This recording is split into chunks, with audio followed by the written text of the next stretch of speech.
1984년에 그 영국 앞바다 북극해에서 그 선박이 폭발을 해서 그 선박 안에 있었던 많은 그 사람들이 90% 이상이 사망을 한 아주 큰 사건이 있었습니다.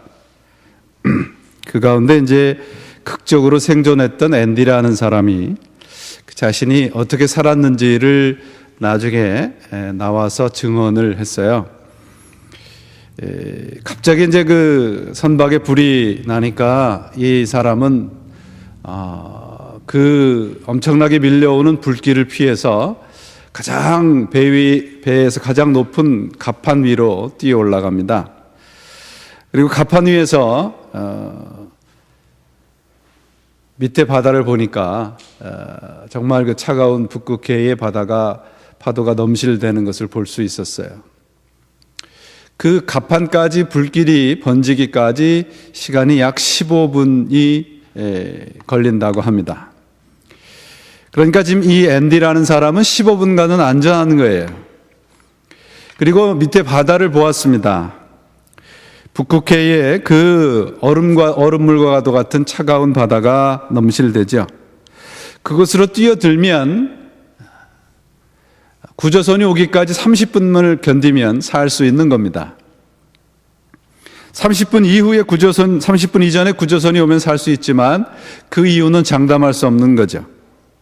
그런 선택을 해야 했습니다. 15분간 안전하게 이 갑판 위에서 있다가 확실한 죽음을 택할 것이냐, 아니면 그 북극해에 차가운 바닷물로 뛰어들어서 불가능한 것 같지만 살 수 있는 불가능한 가능성을 선택할 것이냐. 심리학자들은 만약에 사람들이 이런 상황에 처해 있으면 90% 이상은 갑판 위에 남아서 15분을 즐긴다고 합니다. 확실히 죽을 것을 알면서도 사람들은 15분의 안전함을 포기하지 못한다는 말이죠. 이 사람이 생존할 수 있었던 것은 그 바닷물에 몸을 던졌기 때문입니다. 그런 확실한 15분의 안전함을 포기를 하고 불확실하지만 살 가능성이 있는 바다로 뛰어들었던 것입니다. 아마도 이런 순간은 어느 누구도 바닷물에 뛰어들어서 불확실한 생존을 선택하기는 쉽지 않을 것입니다.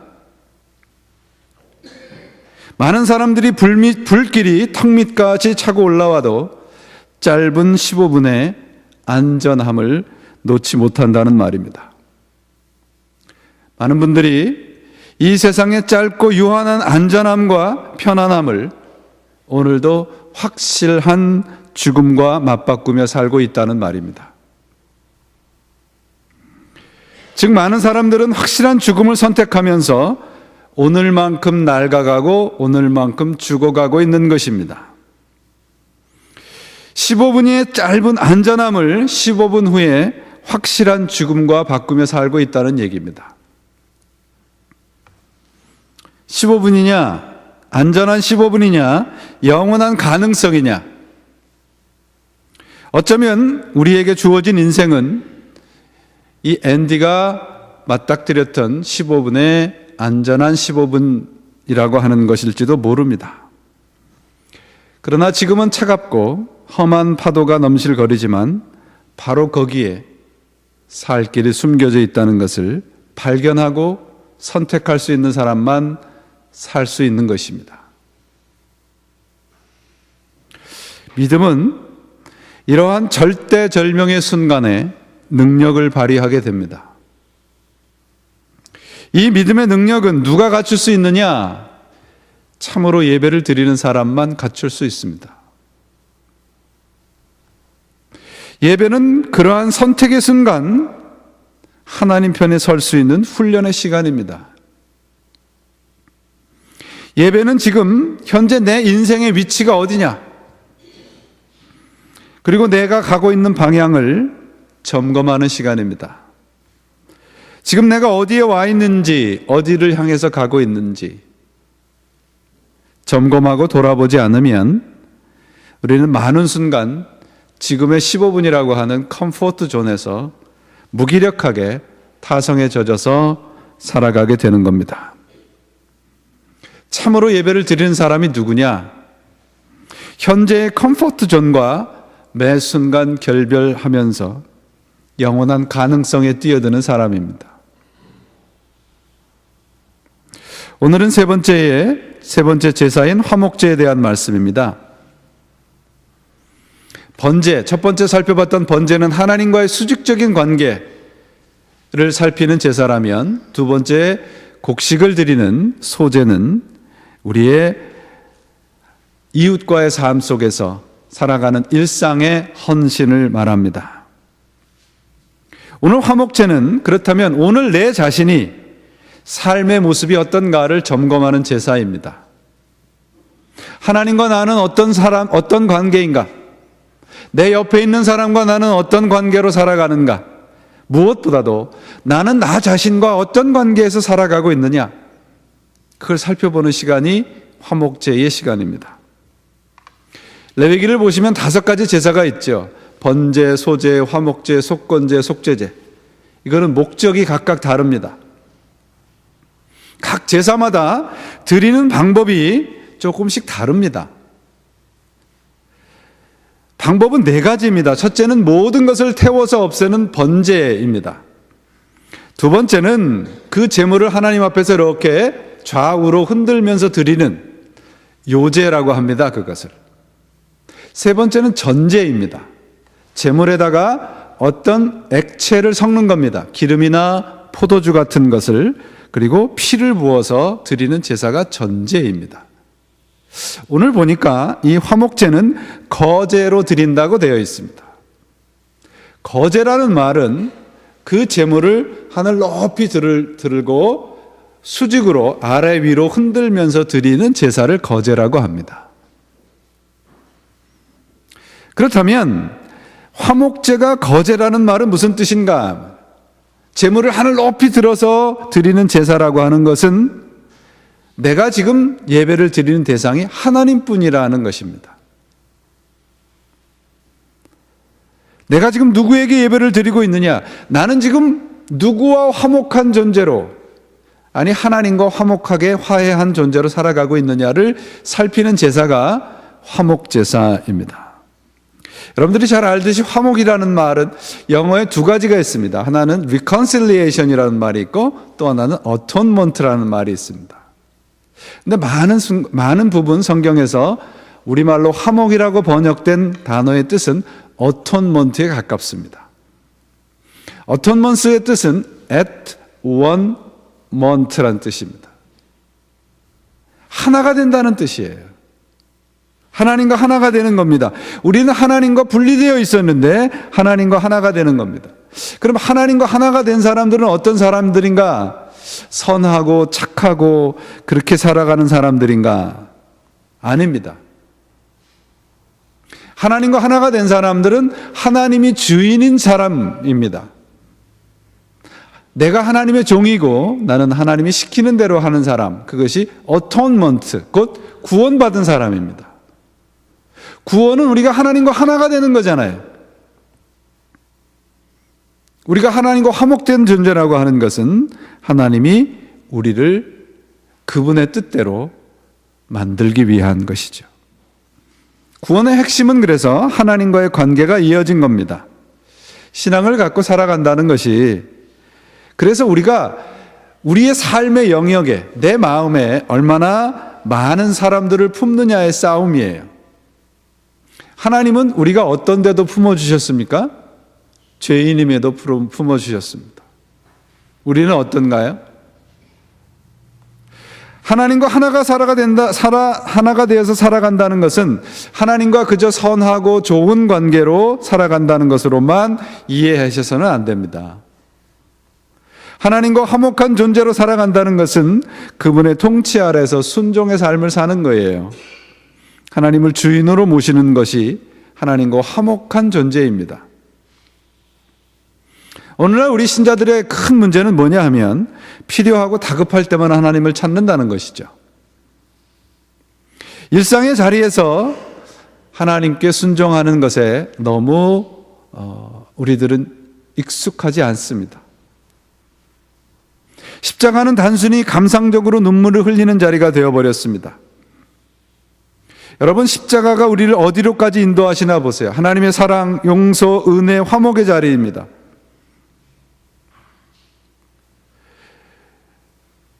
우리가 오늘날 우리 신자들이, 현대 신자들이 갖고 있는 생각은 뭐냐면 합리적이고 과학적이고 상식적인 생각입니다. 그래서 내가 합리적이고 과학적이고 상식적이 아니면 오늘날 현대인은 움직이려 하지 않습니다. 근데 성경은 그런 신앙적인 태도에 대해서 엄청난 경고의 말을 하고 있습니다. 여러분들이 구약 성경의 사무엘하 6장에 보면 다윗이 이제 모든 왕권을 확립한 후에 예루살렘에다가 수도를 만들어 놓고 거기에 법궤, 그것을 가지고 들어옵니다. 사무엘하 6장에 이 언약궤, 법궤를 가지고 들어오는 장면이 나오는데 다윗은 법궤가 성 안으로 들어오자 춤을 춥니다. 근데 그 순간 사고가 발생을 해요. 그 언약궤를 옮기던 소가 놀라서 뛰는 바람에 마차에 싣고 있었던 언약궤가 떨어질 뻔합니다. 그러자 누군가가 민첩하게 그 언약궤를 붙잡습니다. 그 누군가 하면 제사장 우사였습니다. 근데 그 다음 장면에 이상한 일이 벌어집니다. 그 언약궤가 떨어지는 것을 붙잡았던 우사는 죽음을 당하고 말아요. 하나님이 노하셔서 그를 치십니다. 상식적으로 생각이 안 돼요. 그것을 떨어뜨려서 부서뜨리는 것보다는 잡는 것이 더 낫지 않느냐, 우리의 상식으로, 합리성으로 이해가 되지 않습니다. 근데 하나님은 우사를 쳐서 죽입니다. 왜 그랬을까 하는 거예요. 우사는 지극히 옳은 행동을 했습니다. 근데 왜 하나님이 그를 죽이셨는가 하는 겁니다. 우사는 언약궤를 옮기기 전에 철저한 준비를 합니다. 어떻게 하면 이 언약궤를 합리적이고 상식적이고 효율적으로 옮길 수 있을까? 그래서 그가 고안한 방법은 소가 끄는 마차를 동원해서 거기에다 언약궤를 실은 것입니다. 이게 왜 잘못된 건가 하는 거예요. 하나님이 언약궤는 누가 짊어지라고 되어 있냐면 제사장이 짊어지라고 되어 있습니다. 우사는 짊어지는 대신 훨씬 효율적이고 합리적인 방법을 택한 겁니다. 소가 끄는 마차에다 실은 거예요. 그런데 안타깝게도 이 방법은 블레셋이 쓰는 방법이었습니다. 세상이 쓰는 방법이란 말이죠. 효과적이고 간편하게 운반할 수 있다는 장점은 있기는 하지만 그것은 하나님의 방법이 아니었습니다.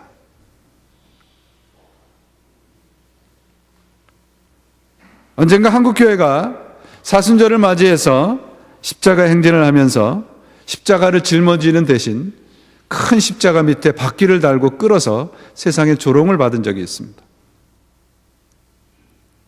오늘날 우리의 신앙의 문제는 뭐냐 하면 내가 짊어지려고 하지 않는 겁니다. 헌신하려고 하지 않아요. 다만 혜택만 누리려고 합니다. 구원의 길이라고 하는 것은 그렇지 않습니다. 불편함을 불편함으로 여기지 않는 겁니다. 열정을 가지고 열심을 가지고 하나님 일에 내 삶을 헌신하는 겁니다. 저는 감히 말합니다. 구원받은 사람은 합리성을 쫓지 않습니다. 과학을 쫓지 않습니다. 상식을 쫓지 않습니다. 구원받은 사람은 하나님의 말씀을 쫓습니다. 그것이 하나님과 화해된 사람의 모습입니다. 여러분, 하나님은 우리의 뜻대로 호락호락 움직여주시는 분이 아닙니다. 하나님을 마음씨 좋은 산신령과 같은 분이라고 생각했다면 오해입니다. 하나님은 두려운 분이십니다. 사랑이 많으시지만 당신의 뜻에 어긋나는 것은 결코 용납하지 않으시는 분이십니다. 이 하나님의 목적의 전부는 뭐냐면 우리 자신입니다. 말씀을 짊어지고 가는 우리 자신을 하나님은 보기를 원하시는 거예요. 하나님은 여러분을 통해서 어떤 혜택이나 효과를 바라시는 분이 아닙니다. 우리 신자들이 그래서 우리 모두가 다시 한번 생각을 하셔야 될 것은 신앙의 길은 편안한 길이 아닙니다. 안락한 길도 아닙니다. 불편한 길입니다. 근데 그 불편은 거룩한 불편함입니다. 거룩한 불편함을 기뻐하고 감수하고 사는 것이 신앙입니다. 화목제, 이 제사의 다른 이름은 감사제입니다. 여러분, 어떤 사람들이 감사할 수 있나요? 세상에서 모든 것이 잘 되고 형통하는 사람들이 하는 감사는 감사가 아닙니다. 정말 힘들고 어려운데, 편안하고 안락할 때가 아니라 불편함을 불편으로 여기지 않는 사람들이 하는 감사가 진정한 감사인 거죠. 하나님과 화해되고 화목된 사람들의 언어가 그래서 감사입니다. 감사는 불편함을 당연하게 여기는 사람들의 몫입니다. 이런 것들이 하나님과 화목한 사람들의 모습입니다. 우리의 예배에 이런 열정이 회복이 되어야 합니다. 우리의 신앙에 이런 것들이 회복이 되어야 합니다. 당연하게 여기지 마십시오. 화목제를 드리는 제사의 방법을 보니까 다른 제사들과 상당히 비슷한데 두 가지 차이점이 있습니다. 하나는 제사에 바쳐진 모든 제물을 제사장 몫을 뗀 나머지는 다 함께 먹으라고 되어 있습니다. 두 번째 차이점은 누룩을 넣지 않은 떡이 아니라 누룩을 넣은 떡을 먹으라고 되어 있습니다. 첫 번째 이 화목제의 특징인 모든 사람들이 제사를 드리고 남은 그 제물을 이웃과 함께 먹는 거죠. 잔치인 셈입니다. 제물을 이웃과 나누어 먹고 이웃과 화목을 하는 겁니다. 이것은 하나님과 하나가 된 사람들은 이웃과도 화목하게 지낸다는 말이죠. 이런 공동 식사는 하나님과의 약속을 확인하는 의식입니다. 단순히 먹고 마시는 잔치가 아니라 우리 모두가 약속한 사람이라는 걸 확인하는 자리죠. 그런데 오늘 본문을 보시면 제물로 바쳐진 고기를 늦어도 다음 날 아니면 3일 전까지는 다 먹으라고 되어 있어요. 여러분, 소 한 마리를 잡으면 고기가 얼마나 나올까요? 우리 한 마리 잡으면 우리 교인들이 다 먹으면 모자랄까요? 남을까요? 제가 먹으면 좀 모자랄지 모르죠. 소 한 마리를 잡으면 고기가 한 400kg 정도 나온답니다. 그걸 한 식구가 다 먹을 수 있는 것은 불가능한 일이에요. 두세 가정이 모여서 먹는 것도 불가능합니다. 그러니까 앞집, 뒷집, 옆집, 윗집, 아랫집 다 모여서 먹어야 돼요. 그렇죠? 그러면 앞집 사람은 참 이쁜데 뒷집 사람은 미울 수 있잖아요. 근데 그 사람도 불러다 먹여야 되는 거예요. 제물을 함께 먹으라고 말한 이 말씀 속에는 내 마음에 들지 않는 사람, 정말 같이 하고 싶지 않은 사람, 가시와 같은 사람, 귀찮은 사람, 그런 사람도 함께 먹으라는 얘기입니다. 여러분, 아브라함에게 가장 거추장스러웠던 사람이 누구였겠습니까? 성경을 보시면. 사라라고 말씀하지 마세요. 그 조카인 롯입니다. 아브라함에게 롯만 없었으면 아브라함은 참으로 자유로웠을 것 같아요. 참 거추장스럽고 아주 이기적이잖아요. 그런데 이 아브라함은 그 롯의 거추장스럽고 가시와 같은 그 롯의 존재 때문에 아브라함이 성숙해져 가는 것을 성경이 증언하고 있습니다. 우리에게 롯과 같은 사람들이 얼마나 많아요. 롯과 같은 상황도 있어요. 사람도 있어요. 아, 정말 저 사람만 교회 안 나오면 참 교회 나올 맛 난다. 우리 교회는 그런 분들이 없겠죠. 저 사람만 저 어떻게 좀 안 왔으면 좋겠네. 왜 교회는 오지? 좀 어디 그냥 절이나 가지. 그런 사람들도 우리 주위에 있단 말이에요. 가시와 같이 떼어내어버리고 싶을 정도로 거추장스러운 존재, 이런 이웃들이 나를 다듬어가고 만들어가는 존재란 말이에요. 그런 사람들과 화해해야 된다는 말입니다. 예배란 그러므로 여러분, 내 편견과 고집을 버리고 하나님의 마음을 담아가는 시간이에요. 하나님과 화해한 사람이라면 옆에 있는 사람들과 화해를 해야죠. 교회는 이 훈련을 하는 겁니다.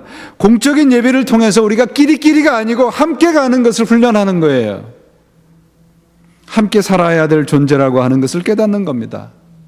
사람이 혼자 할 수 없는 것이 두 가지가 있답니다. 하나는 결혼이고 다른 하나는 그리스도인이 되는 거래요. 오늘날 교회들이 골치 아픈 신자들이 있답니다. 그 신자들을 가나안 신자라고 부르더라고요. 그래서 가나안 신자가 왜 골치 아프다 그러나 그랬더니 가나안을 거꾸로 하면 뭐예요? 안 나가예요. 마음에 안 맞으면 안 나간다는 거예요. 나 혼자 어떻게 해보겠다는 겁니다. 혼자 있어야 하는 시간도 필요합니다. 그러나 우리가 공통으로 훈련해야 될 것들은 뭐냐 그러면 나도 상대방에게 마음에 들지 않는 존재일 수 있다는 거 깨닫는 겁니다. 내가 상대방에게 마음에 들지 않을 때는 나도 상대방에게 마음에 들지 않을 수 있어요. 그러면서 함께 가는 훈련을 하는 겁니다. 그게 예배예요. 그것이 우리가 드려야 되는 예배입니다. 오늘 우리 스스로가 가지고 있는 편견과 고집을 예배를 통해서 성령의 마음을 담아가는 시간이 되시기를 바랍니다. 세 번째는 하나님과 화해하고 이웃과 화해하고, 세 번째는 누구와 화해를 하는가? 내 자신과 화해를 해야 합니다. 우리는 우리 자신을 꾸미는데 굉장히 능숙합니다. 또 우리 자신을 숨기는데도, 아닌 척하는데도 상당히 익숙합니다. 그런데 우리는 정작 내 스스로를 정직하고 솔직하게 표현하는 데는 너무 서툴러요. 예수를 믿는 사람들에게 흔히 있는 큰 문제는 뭐냐 하면 우리가 가지고 있는 상처, 허물, 실수, 좌절 이런 것과 함께 살려고 하지 않는다는 겁니다. 그런 것들을 자꾸 거절하고 거부하게 되면 내 스스로가 발을 땅에 딛고 살지 못합니다. 그저 하늘에 붕붕 떠다니는 이상과도 같은 존재가 되어버리고 말아요. 우리 그리스도 안에 있는 사람들은 우리 안에 있는 상처와 허물과 실수와 좌절 이런 것들과 함께 살아가는 훈련이 필요합니다. 그리스도인의 삶은요, 허물 많고 상처투성이인 내 자신을 주님과 함께 하루하루 걸어가는 삶을 사는 사람들이에요. 예배는 그래서 포장되고 치장되어 있는, 곧 외부로 드러나서 보이는 내 자신이 아닌, 남이 알고 있는 내 자신이 아닌, 나만이 알고 있는 내 자신, 진짜의 내 모습과 만나는 시간이어야 합니다. 나만이 알고 있고 나만이 간직하고 싶고 내 스스로도 내놓고 싶지 않은 내 자신과 솔직하게 대면하는 시간이 예배 시간입니다. 그런 시간을 갖지 않으면 내 스스로가 내 자신도 모르는 사이에 다른 사람이 되어버립니다. 하나님은 치장된 내 모습을 보시는 분이 아니라 내 중심을 보시는 분이시기 때문에 그렇습니다. 여러분, 오늘 여러분을 솔직하게 하나님께 제물로 드리십시오. 그러면 여러분은 진짜가 됩니다. 여러분의 진짜를 드리지 않으면 여러분은 가짜가 되고 맙니다. 예배 시간은 진짜를 드리고 진짜의 내 모습을 찾는 시간입니다. 내 자신과 화해한다는 것이 그러면 구체적으로 어떤 것인가? 지금 내 처해 있는 상황과 환경과 화해하는 거예요. 내가 처해 있는 상황이 어떻든지 환경이 어떻든지 현재 고난과 좌절과 고통과 슬픔과 이 모든 것이 내 상황이라면 그 모든 것들과 동역자가 되는 겁니다. 친구가 되는 겁니다.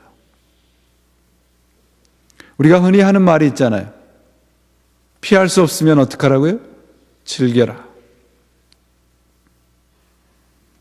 이런 것들은 내 적이 아니라 지금 나에게 필요한 과정임을 알고 하나님께서 나에게 주신 겁니다.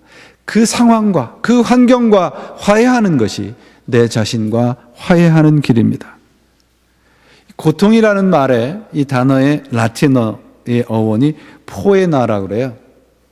근데 이 고통이라는 포에나의 뜻은 사람이 궁극적으로 겪을 수밖에 없는 신체적인 질병이라는 뜻이랍니다. 피해갈 수 없다는 거죠.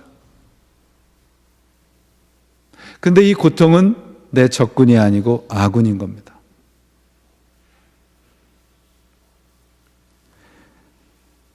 화목제가 가지고 있는 두 번째 특징이 여러분, 누룩을 넣은 떡을 먹으라고 되어 있어요. 누룩이 있는 떡, 그것은 바로 우리가 신자로서 살아가는 우리의 현실입니다. 그리고 만나는 사람들입니다. 누룩이 전혀 없는 청정지대가 아니라, 내가 좋아하는 사람들과 끼리끼리가 아니라, 내가 하는 모든 일이 형통하는 그 자리가 아니라, 누룩이 첨가돼서 때론 냄새가 나고 부풀려져 있고, 그런 사람들과 부대끼며 그런 환경 속에서 살아가는 것이 우리 자신이에요. 그러면서도 그런 환경에 지지 않는 겁니다. 그것이 내 자신과 화해하는 거예요. 때로는 너무 힘들어서 포기하고 싶은 우리 현실과 싸워 이겨내는 것, 그것이 종국에는 우리 자신과 화해하는 길입니다. 여러분, 오늘과 화해하십시오. 오늘과 친구가 되세요. 오늘 내가 만나는 사람, 내가 처한 상황, 내가 살아가는 오늘과 화해하는 것이 내 자신과 화해하는 길입니다. 바로 이것이 예배하는 사람들입니다. 여러분들 어렸을 때 한 번쯤은 읽어보셨던 소설 마크 트윈이 쓴 톰 소여의 모험이 있을 겁니다. 여기에 보면 주인공 톰 소여하고 허클베리 핀이 등장을 해요. 이 둘은 어느 날 숨겨진 보물을 발견해서 큰 부자가 됩니다. 시골뜨기 허클베리는 자기 마음대로 하면서 자란 사람이에요. 음식도 훔쳐먹고 입고 있던 옷은 언제나 누더기였어요. 그리고 돼지와 함께 잠을 잡니다. 그런데 아주 사랑이 많고 자상한 이 더글라스 부인이 그를 데려다가 자기 가정에 받아들여서 사랑과 정성으로 보살피고 교육을 시킵니다. 그래서 이 덕분에 허클베리는 촌띠도 벗고 아주 더러운 때도 벗고 사람다운 모습을 갖추게 되고 매일 밤 따뜻한 방에서, 따뜻한 침대에서, 깨끗한 침대에서 잠을 자고 말끔한 옷과 깨끗한 신발을 입게 되고 정결하고 부드러운 음식을 먹고 살아가게 됩니다. 그리고 더더군다나 학교를 가서 교육을 받아요. 근데 나중에 허클베리가 어떻게 됩니까? 그 더글라스 부인의 집을 뛰쳐나갑니다.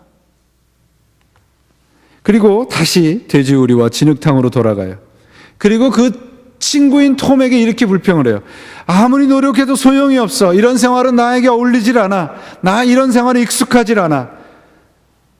부인이 나에게 친절하게 대해주지만 나는 그 생활을 참을 수가 없어. 난 교회도 가야 되고 따분하고 졸긴 설교도 들어야 되고 예절 바르고 바른 행동만 해야 되고 학교도 가야 되고 내 마음대로 큰 소리도 칠 수도 없고 톰, 나는 뛰쳐나올 수밖에 없었어. 나는 그렇게 할 수밖에 없었어. 그렇게 친구에게 소리칩니다. 여러분, 우리는 기회만 있으면 편안하고 익숙한 옛삶으로 돌아가려고 합니다. 왜냐하면 우리는 천성적으로 세상이 편한 존재들이기 때문에 그렇습니다. 그러나 무엇입니까? 우리가 왜 예배를 드리고 있습니까? 왜 우리가 예수님을 그리스도라고 고백을 하고 있습니까? 하나님과 하나가 됐다고 왜 우리는 고백을 하고 있습니까? 그분이 우리 주인이라는 것이잖아요. 그렇다면 하나님 안에 그분과 함께 교제하면서 그분이 요구하는 자리로 돌아가야 합니다. 이것이 예배입니다. 이것이 오늘 세 번째 제사인 화목제가 우리들에게 가르쳐 주리는 메시지입니다. 사랑하는 교우 여러분, 오늘 한번 우리 곰곰이 우리 스스로를 생각을 하고 묵상을 해봅시다. 우리 모두가 예수님을 만났기 전과 만난 후에 예수님을 만난 후에 잃어버린 것이 어떤 것이며 얻은 것이 어떤 것입니까? 사도 바울은 예수를 얻고 세상을 버렸다고 되어 있습니다. 구원을 얻었는데 구원을 누리는데 필요한 모든 것들은 잃어버리고 잊어버리고 살아가고 있습니다. 삶의 열정도 없고 감동도 없고 뜨거운 헌신은 어디론가 사라져 버렸습니다. 그저 내 마음대로 정해놓은 내 상식과 합리성에서 그 기준에서 헉헉대며 달려오다 보니까 많은 것을 잃어버렸던 것 같습니다. 제가 수요일 날도 말씀드렸어요. 이번에 집회를 가서 보니까 제 스스로를 돌아보게 되었습니다. 너무도 많은 사람들이 하나님에게 열성적으로 달려듭니다. 하나님을 그렇게 알고 싶어 하는 눈빛을 참으로 오래간만에 보았습니다. 우리는 어떤가요? 예배를 드리며 헌신하며 내 스스로 잃어버렸던 것이 무엇인가, 찾아야 할 것들이 무엇인가를 다시 한번 생각을 해보셔야 합니다. 이 예배가 회복되지 않으면 우리는 언제나 느슨하고 타성에 젖어서 15분에 안전한 그 자리에서 확실한 죽음을 기다리고 있는 존재와 같이 살아가고 맙니다. 우리 모두가 생각해야 될 문제는 그러므로 내가 성숙하고 있느냐 아니면 퇴보하고 있느냐의 문제가 아니라 나는 그저 메인테넌스 신자인지 아니면 트랜스포음드 신자인지를 돌아보셔야 됩니다. 가판위로 올라가서 안전한 15분을 선택할 것이냐? 즉 현재의 편안함의 유지함이냐? 아니면 차가운 바다로 뛰어들어 영원한 가능성에 내 삶을 맡길 것이냐? 우리 모두 선택을 하셔야 됩니다. 그리고 결단을 하셔야 됩니다. 오늘 우리들에게 필요한 것은 이런 것들을 다 주님 앞에 내려놓고 치장되고 가리워지고 내가 아닌 나를 다 버리시고 내 모습 그대로 주님에게 드려야 합니다. 여러분, 우리에게 구원의 기쁨이 회복되시기를 바랍니다. 여러분 자신을 하나님께 그대로 드리십시오. 그러면 바로 그 자리가 치유의 자리요, 회복의 자리요, 예배의 자리입니다. 익숙한 우리의 인생의 가판 위에서 기다리지 마세요. 그 자리는 죽음의 자리입니다. 넘실거리고 차갑고 아무것도 없는 것 같지만 주님의 말씀의 바다에 그 예배의 자리에 뛰어드셔서 하나님과 함께 살아가는 진정한 기쁨, 진정한 열정, 진정한 뜨거움을 누리십시오. 그것이 예배하는 백성들에게 허락하신 하나님의 축복입니다. 오늘 여러분들 안에, 여러분들의 영혼 안에 이런 열정이 회복된다면 바로 오늘 이 자리가 축복의 자리요, 이 자리가 우리의 회복의 자리요, 이 자리가 진정 하나님과 만나는 자리임을 기억하시고 우리 안에 잃어버렸던 하나님을 향한 뜨거움과 이웃을 향한 사랑과 내 자신을 향한 화해의 기쁨이 예배드린 여러분들에게 함께 하시기를 주님의 이름으로 축원을 드립니다.